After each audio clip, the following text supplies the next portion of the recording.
Meus queridos irmãos, vamos elevar o nosso pensamento a Deus, a Jesus, vibrarmos em amor, em paz, em saúde, em harmonia, pelo nosso lar, pela nossa cidade, pelo nosso estado, pelo nosso país, pelo nosso planeta Terra, por todo o universo, aonde houver uma criação divina, que essas nossas vibrações de amor e de paz possam chegar a todos eles, encarnados ou desencarnados. Nós pedimos por toda a humanidade, Senhor, que as bênçãos de Deus possam chegar a todos. Uma boa tarde, meus irmãos, que a paz de Deus, de Jesus, possa nos iluminar hoje e sempre, e que os Espíritos de Luz nos iluminem na tarefa a qual nos propomos nesta tarde, a pedido dos dirigentes da Associação Espírita Fé e Caridade. Neste momento desafiador, meus irmãos, onde mais do que nunca na história da humanidade somos instigados pelas circunstâncias a nós voltarmos para dentro de nós mesmos, ou ainda voltarmos, ou quem sabe darmos a atenção que nunca demos antes à nossa coletividade, à nossa sociedade, tempos que pedem de nós caridade e compaixão, ou seja, as chaves para os reinos dos céus, para a felicidade proposta por Jesus no Sermão da Montanha. Jesus nos disse que, porque onde estivesse 2 ou 3 reunidos em meu nome, ali estarei no meio deles, como está assinalado em Mateus, capítulo 18, versículo 20. Estarmos reunidos em nome de Jesus, 2 ou 3 mais pessoas, não quer dizer que que se baste a reunião material de 2 ou mais pessoas para que Jesus ou seus propósitos ali estivesse. É preciso que, além de estarem materialmente reunidos, estejam ali espiritualmente em comunhão de intenções e de ideias para o bem. Jesus, então, os seus espíritos puros que o representam, se encontrarão na nossa reunião. O Espiritismo nos faz compreender como podem os espíritos acharem-se entre nós.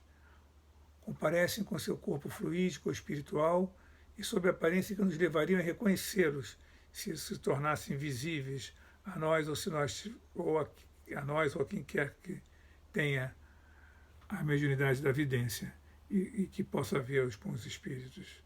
Muitas vezes, na casa de Simão Pedro, o apóstolo, Cristo falou sobre as Escrituras, esclarecendo os familiares do apóstolo e a todos que ali se encontravam.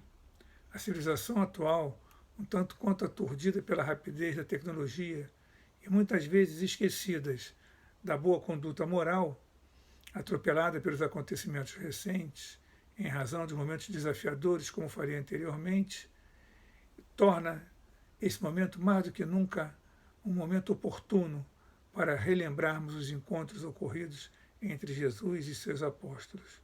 Portanto, meus irmãos, vamos então convidar o amigo celeste a entrar em nosso lar, reviver os encontros de Jesus, que considerava o berço doméstico como uma verdadeira escola de almas. O Evangelho no Lar não é uma reunião eminentemente espírita. Adeptos de toda e qualquer religião podem e devem realizá-la, pois se fundamenta na boa nova de Jesus, cuja linguagem de amor e sabedoria ela é universal. Porque, como todos nós sabemos, Jesus é o governador, criador do nosso planeta Terra. O Evangelho no Lar, o Evangelho cristão no lar, permite um momento de comunhão de ideias e de sentimentos entre os familiares de Jesus, entre nossos familiares e Jesus, objetivando a conquista da harmonia familiar e um ambiente de paz propício à evolução espiritual. Realizar o Evangelho cristão no lar é auxiliar e cristianizar a família e, consequentemente, a sociedade. É compreender os ensinamentos morais de Jesus, espalhando-os em nosso lar, em nossos corações, cultivando em cada alma o hábito salutar da reunião em família, unindo sempre mais os participantes na luta doméstica. O culto do Evangelho no lar aperfeiçoa o homem aperfeiçoado ele ilumina a família, e a família iluminada melhora a sua comunidade, e a comunidade melhorada eleva a nação. Do Evangelho no lar depende o aprimoramento do homem, e do homem edificado em Jesus Cristo depende a melhoria e a redenção de todo o nosso mundo, como nos apontou Emmanuel. O Evangelho no lar, ele visa a renovação de cada um e, consequentemente, da terra. Quando uma família ora em casa, reunida nas doçuras do Evangelho, toda a rua recebe o benefício da comunhão com o alto. Se alguém no edifício lança aos céus uma prece em comunhão com a família, todo o edifício se beneficia. Todos ao redor se beneficiam pela iluminação, pelo sentimento de paz, de harmonia, de amor que emana daquela reunião abençoada pela espiritualidade superior, e essas vibrações se espalham ao redor para os nossos vizinhos, para as cercanias do nosso lar. O culto cristão no lar não se trata de um culto religioso formal, desinteressante e monótono, mas de uma vivência rica de alegria, de aprendizagem, na qual todos tomam parte, cada qual contribuindo com a cota de si mesmos. Nesses momentos, os espíritos nobres acercam-se da família onde está sendo realizado esse culto cristão no lar, contribuindo com a sua inspiração, com ajuda específica a cada membro da reunião, havendo um intercâmbio de energia, dispondo de maior facilidade para melhor guiar aqueles que se dispõem a receberes o concurso de paz, de harmonia e de amor. Certamente, meus irmãos, que uma noite por semana todos nós podemos oferecer ao processo da nossa autoiluminação, tendo em vista que não se trata de várias horas, mas de um curto período, relativamente breve, de meia hora, 20 minutos, mais ou menos por aí. Emmanuel disse que o Velho Testamento é o apelo dos homens a Deus, o alicerce da revelação divina, e que o Novo Testamento nada mais é do que a resposta de Deus aos homens, e o Espiritismo é o diálogo. E neste diálogo fraterno entre os dois planos da vida, assenta-se a doutrina espírita para ser dado o recado de Jesus com a maior fidelidade possível. O Espiritismo afirma a toda a humanidade que a morte não existe, que a felicidade ainda não é deste mundo. Olha que eu disse que a felicidade ainda não é deste mundo, que dor, sofrimento e decadência material não são castigos de Deus, mas o mecanismo normal das leis naturais perfeitas, como perfeito é o nosso Deus Criador de todo o universo. O lar, ele é a célula básica da sociedade, e o Espiritismo nos esclarece sobre a importância do núcleo familiar no processo renovador de toda a humanidade. Atualmente, na fase conturbada por que passa a nossa sociedade, a família não está em extinção, como muitos irmãos nossos advogam, mas ela apenas passa por mais um processo de transformação entre tantos outros que veio sofrendo a instituição familiar ao longo dos milênios que compõem a história da humanidade aqui na Terra. Jesus, ele é o mestre e nos mostra o caminho da vitória espiritual. E o Evangelho, ele é o roteiro de iluminação das almas. Podemos dizer, grosseiramente, que o Evangelho, ele seria um GPS para a nossa alma, um guia, mas um GPS bom, né? Aquele GPS que funciona direitinho, que dá o caminho correto. Não aquele GPS que manda a gente virar à direita ou à esquerda, quando nós estamos passando em cima de um viaduto por uma ponte, e se o seguirmos, bom, só Deus sabe. Nós, seres humanos, meus irmãos, renascemos em circunstâncias e tempos diferentes. Todavia, voltamos a nos encontrar, seja na parentela corporal ou na grande família humana, tornando o caminho das reparações e compensações indispensáveis. O Estatuto da Reencarnação, um dos 5 alicerces do querido Espiritismo, ele é a prova cabal, ou seja, a maior prova do amor de Deus para com todos nós, porque sem a reencarnação, meus irmãos, aonde nós estaríamos a essa altura do campeonato. Pelas condições morais do nosso planeta, a maioria das almas que se reúnem na mesma família são companheiros necessitados de se reajustar no clima de fraternidade, gerando dificuldade no convívio e nas lutas que retomam na experiência como familiares, mas nós somos velhos companheiros do passado, aprendendo a vencer divergências ou agravando-as, infelizmente, sob quedas de relaxamento e de preguiça. Deus permite que nas famílias ocorram essas encarnações de espíritos antipáticos ou mesmo estranhos, com o duplo objetivo de servir de prova para uns e para outros do meio do progresso. Os espíritos de luz nos advertem todos os dias para que não percamos a oportunidade de semear dentro de casa luz, paz e amor. Portanto, temos o dever cristão, meus irmãos, de apresentar a nossa fé aos nossos familiares, mesmo que eles não queiram escutar. Se eles recusarem a oportunidade, que possamos apresentá-la através das nossas ações, agindo conforme aquilo que nós dissemos, que nós apresentamos a eles. Se eles nos repudiarem, que possamos conduzi-los, que possamos desculpá-los. Se ele, por um motivo ou por outro, nos ferirmos, que possamos amá-los acima de tudo.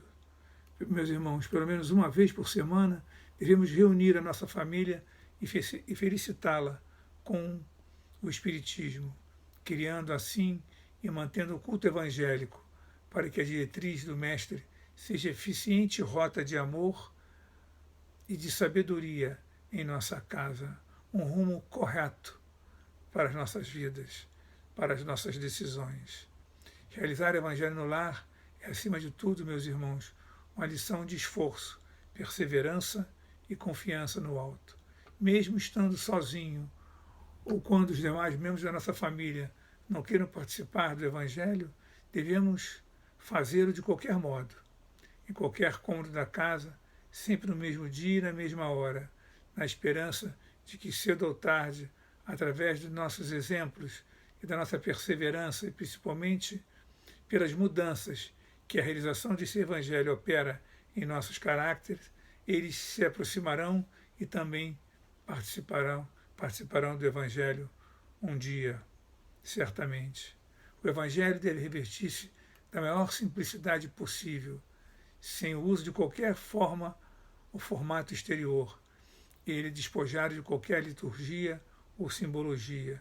Por isso, os espíritos de luz desaconselham o uso de vela, de flores, de toalhas brancas, defumadores, cujo uso passa a constituir uma cerimônia religiosa, um culto ou mesmo um ritual. Então ele é destituído, como eu falei, de qualquer formalidade, de muita simplicidade, para que todos possam participar e todos devem cooperar de alguma maneira, mesmo as crianças. Entendo crianças que nós possamos criar meios delas participarem, né? O culto cristão no lar, o evangelho no lar, ele pode ser feito de várias maneiras, não tem uma receita de bolo apropriada, uma única maneira de ser feita. Eu falarei para vocês agora, darei um exemplo simples, singelo, de um roteiro de um evangelho no lar, mas é só a título de um exemplo para aqueles que ainda não o fazem em suas casas, em seus lares. Devemos, então, realizar uma leitura inicial para a harmonização nossa quando estamos sozinhos ou de todos os presentes, daqueles que participarão da reunião, com uma leitura de uma página do livro Caminho, Verdade e Vida, o Pão Nosso, Vinha de Luz, Fonte Viva, Palavras de Vida Eterna, livros consagrados da doutrina espírita ditado pelo Espírito de Emmanuel, através da pena de Chico Xavier, que são mensagens que têm uma folha e meia, que cabe muito bem nessa hora para a harmonização, para nos desacelerarmos, para que possamos começar a entrar, a iniciar as nossas melhores vibrações, a nossa interligação com os nossos anjos da guarda, com os espíritos de luz que nos orientam. E aí, depois disso, então, devemos proceder à prece inicial, uma prece simples, breve, objetiva, de maneira que o coração fale muito mais alto do que as palavras. A seguir, devemos realizar a leitura de um trecho do Evangelho segundo o Espiritismo, lendo preferencialmente de forma sequente e metódica, começando desde o prefácio do livro, de modo que, com o passar do tempo, todos os capítulos possam ter sido estudados. A seguir, devemos comentar o trecho lido e observar que comentar não é discutir, é sim expor o pensamento de cada um. Nessa hora, cada membro, cada um deve falar, deve dar a sua opinião sobre a passagem lida do Evangelho. A seguir, devemos emitir vibrações. A partir do nosso recolhimento interior, emitir pensamentos e sentimentos elevados em favor dos que sofrem, pela harmonização dos lares desajustados, pelo nosso lar, pelos nossos familiares, pelo planeta Terra e seus habitantes, pelas instituições, por todos aqueles que nós queremos levar esses nossos pensamentos de paz, de amor e de fraternidade. E uma prece de encerramento nas mesmas condições da prece inicial, ou seja, uma prece simples, breve, objetiva, de maneira que o coração fale mais alto do que as palavras. O Evangelho no Lar, meus irmãos, não é uma sessão mediúnica ou de cura. Estas devem ocorrer nos centros espíritas, jamais em nossas casas. É optativo colocar uma jarra d'água sobre a mesa para ser fluidificada pelos mentores espirituais, que o farão de acordo com as nossas necessidades e o nosso merecimento. Essa água fluidificada que nós recebemos no centro espírita no final das reuniões, ou que possamos colocar a parecer fluidificada em nossa casa, a própria ciência hoje nos fala sobre a água, sobre as propriedades desse líquido precioso de levar, de ser o condutor dessas vibrações de paz, de harmonia, de tranquilidade, que no caso aqui os espíritos de luz colocam, concentram nessa água e que nós, ao ingerirmos, estaremos ajudando também com esses eflúvios, com um remédio com as vibrações de paz, de saúde, para que possamos melhorar não só o nosso corpo material, como o nosso corpo espiritual, o nosso espírito também. Fazer o Evangelho lá, meus irmãos, mesmo que sozinhos, nunca deixar de fazê-lo. Toda a ajuda do alto nos é dada por intermédio dos passos espirituais na hora das vibrações e mesmo desde o início do Evangelho, pois assim que nos sintonizamos com o plano maior, já flui para o nosso interior as energias reconfortantes que nos sustentam e equilibram todo o organismo material e espiritual, assim como para a nossa casa, com os nossos vizinhos, para o nosso bairro e para a nossa rua. Por isso dizemos que a prece é o alimento das almas e por meio dela fazemos a nossa ligação com Deus.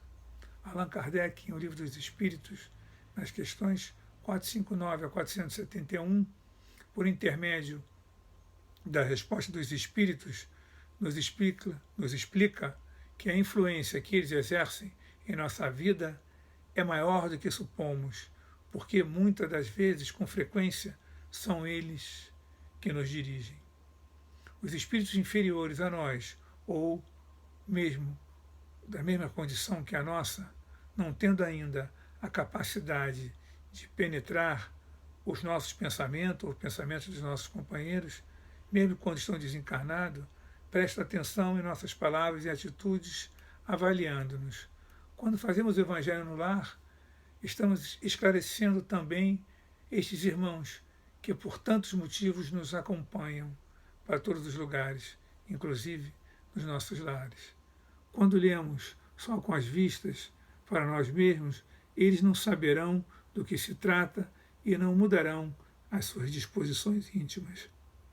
Há de fazer-se a leitura em voz alta, clara, moderada e pausada, mesmo que estejamos a sós, para que os espíritos possam participar e perceberem e receberem esses esclarecimentos. O estudo do Evangelho, ele não acaba, meus irmãos, com a prece final, pois devemos aprender a meditar nas palavras lidas para que penetrem no nosso coração, na nossa mente e que as nossas ações diárias sejam pautadas nos ensinamentos de Jesus. No livro Os Mensageiros, ditado pelo Espírito André Luiz, ao médium Chico Xavier, no capítulo 35, intitulado O Culto Doméstico, encontramos com riqueza de detalhes o desenvolvimento do culto cristão no lar, onde André Luiz nos apresenta o envolvimento espiritual, tanto de irmãos encarnados quanto de irmãos desencarnados, mentores espirituais, no desenrolar de uma reunião do culto cristão no lar, aonde o espírito de André Luiz nos fala sobre como a Dona Isabel, mãe de 3 filhos, realiza a reunião do culto evangélico, do culto cristão no lar, de uma forma muito simples. E como os espíritos, Aniceto, orientador espiritual de André Luiz, naquela época, naquela fase, como Dona Isabel orienta os seus filhos, como os espíritos de luz trabalham sobre ela e sobre seus filhos durante a reunião, como os espíritos influenciam a nossa irmã, a intuição, para que ela explique de uma maneira bastante tranquila, bastante equilibrada, para que ela e seus filhos possam entender as mensagens do Cristo. Por isso que eu falei que quando no culto do Evangelho no lar, nós temos a presença de crianças, que possamos, na leitura, introduzir um livro preparado especialmente para as crianças, um livro infanto-juvenil, onde as crianças que já sabem ler possam lê-los, interpretá-los, participar da nossa reunião com toda a desenvoltura possível, para desde pequenos, eles vão se habituando às palavras de Jesus, vão passando também eles a meditar, a pensar, a refletir sobre as palavras de Jesus, os seus ensinamentos, eles se habituarem com as reuniões familiares, com a fraternidade entre os membros de uma mesma família, onde eles possam, enfim, contribuir para o crescimento moral e espiritual de todos. E também ela nos mostra o comentário sobre a reunião que se passou, sobre os eventos que se passaram na reunião, naquele lar cristão. As consequências do culto cristão no lar são, como afirma Emmanuel no livro Pão Nosso, no capítulo 61, intitulado O Homem com Jesus. Emmanuel nos diz que com Jesus ergue-se o homem, da treva à luz, da inércia ao serviço, da ignorância à sabedoria, do instinto à razão, da força ao direito, do egoísmo à fraternidade, da tirania à compaixão, da violência ao entendimento, do ódio ao amor, da posse mentirosa à procura dos bens imperecíveis, da conquista sanguinolenta à renúncia edificante, da extorsão à justiça, da dureza à piedade, da palavra vazia ao verbo criador, da monstruosidade à beleza, do vício à virtude, do equilíbrio à harmonia, da aflição ao contentamento, do pântano ao monte, do lodo à glória. Homem, meu irmão, regozijemo-nos em plena luta redentora. Que píncaros de angelitude poderemos alcançar se nos consagrarmos realmente ao divino amigo que desceu e se humilhou por nós? Encerra Emmanuel com esse questionamento. Estamos falando, nesses breves minutos, meus irmãos, do culto cristão no lar, ou o Evangelho no lar. no nosso lar, pois é no lar que tudo se inicia. Assim nos lembra o apóstolo dos gentios, Paulo de Tarso, em sua primeira epístola aos Coríntios, capítulo 5, versículo 4. Aprendam primeiro a exercer piedade para com a sua própria família e recompensar seus pais, porque isto é bom e agradável diante de Deus, como nos fala o apóstolo. Mais uma vez, nós socorremos na palavra de Emmanuel, quando ele nos faz uma indagação. A luta em família é o problema fundamental da redenção do homem na Terra. Como seremos benfeitores de 100 ou de 1000 pessoas se ainda não aprendemos a servir a 5 ou 10 criaturas? Esta é a indagação lógica que se estende a todos os discípulos sinceros do cristianismo. É impossível auxiliar o mundo quando ainda não conseguimos ser úteis nem mesmo a uma casa pequenina, aquela em que a vontade do Pai nos situou a título precário. Portanto, meus queridos irmãos, antes da grande projeção pessoal na obra coletiva, aprendamos que aprenda o discípulo a cooperar em favor dos familiares no dia de hoje, convicto de que semelhante esforço representa realização essencial. Assim, meus irmãos, é de grande ajuda neste caminho de redenção própria a realização do culto cristão no lar, por todas as razões e benefício que ele nos traz a nós próprios e a nossa família. Portanto, aqueles que já o fazem, que perseverem, e aqueles que ainda não o fazem, mãos à obra. Meus irmãos, que a paz de Deus, de Jesus, nosso Mestre, nos ilumine a nossa família, os nossos amigos, aqueles que se dizem nossos inimigos. Nós pedimos proteção e amparo pelos dirigentes de nossa nação, de todos os países, por aqueles irmãos que se encontram nos hospitais, nas casas de saúde, nos manicômios, nos leprosários, nos orfanatos, nos asilos, nos manicômios, nos presídios. Proteção para os dirigentes de nossa nação, de todos os países, Senhor. Pedimos proteção e amparo por toda a humanidade. Que a paz de Deus, de Jesus, possa nos acompanhar hoje e sempre, meus irmãos. Que Deus fique conosco, nos abençoando, e a todos que entram em contato conosco. Uma boa noite, um grande abraço. Fiquem com Deus, meus irmãos.